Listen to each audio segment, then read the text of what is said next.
Iniurong na ng Commission on Elections sa January 2025 ang pag-iimprenta ng balota para sa 2025 election. Tiniyak naman ng komisyon na hindi maapektuhan ang schedule nila para sa paghahanda sa eleksyon. Nagbabalik si Luisa Erispe sa sentro ng balita. Yes, Luisa. Angelique, imbis na ngayong Desyembre, inuurong na ng Commission on Elections ang pag-iimprenta ng balota sa Enero 2025. Paliwanag dito ni COMELEC Chairman George Erwin Garcia.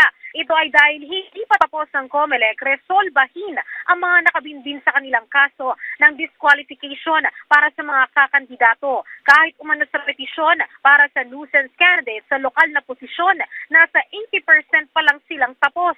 Kaya sisiguruhin muna nilang malinis ang listahan ng mga kandidato bago ito ilagay sa balota para maiwasan ng stray votes o pagboto ng mga botante sa mga hindi naman kandidato. Narito ang pahayag ni COMELEC Chairman George Erwin Garcia.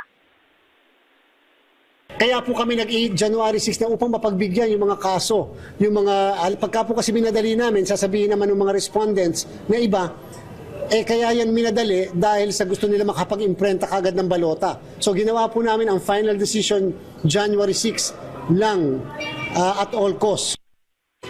Angelique, kahit naman anya mauurong ang pag-iimprenta ng balota sa Enero, hindi naman maaapektuhan ang schedule nila para sa paghahanda sa eleksyon. Pero hindi na sila mag-extend pa sa January 6. Samantala, parte naman ang paglilinis ng COMELEC sa mga listahan ng mga kandidato. Kahapon lang, naglabas ng desisyon ang First Division ng COMELEC na kinakansela ang Certificate of Candidacy ni incumbent Mayor Marcy Teodoro para sa pagkakongresista sa unang distrito ng Marikina. Umangkla ang desisyon dahil sa hindi umano tama ang nilagay ni Teodoro hinggil sa kanyang residency sa kanyang COC. Paliwanag naman dito ni Garcia, iba kasi ang tinitirahan at original na address ng isang kandidato. Lumipat kasi umano si Teodoro mula sa unang distrito nitong Abril papuntang ikalawang distrito at bumalik lang ito noong Agosto sa unang distrito. Kaya hindi pasok ang hinihinging residency sa kanya para makatakbo bilang kongresista. Maaari pa naman anyang umapela si Teodoro sa COMELEC en banc, pero para kay Chairman Garcia ay mag-i-inhibit na siya sa kaso dahil dati anyang naging kliyente niya bilang abogado si Senator Coco Pimentel na petitioner naman o na isa sa petitioner ng kaso. At yan na muna ang latest. Balik muna sa iyo, Angelique.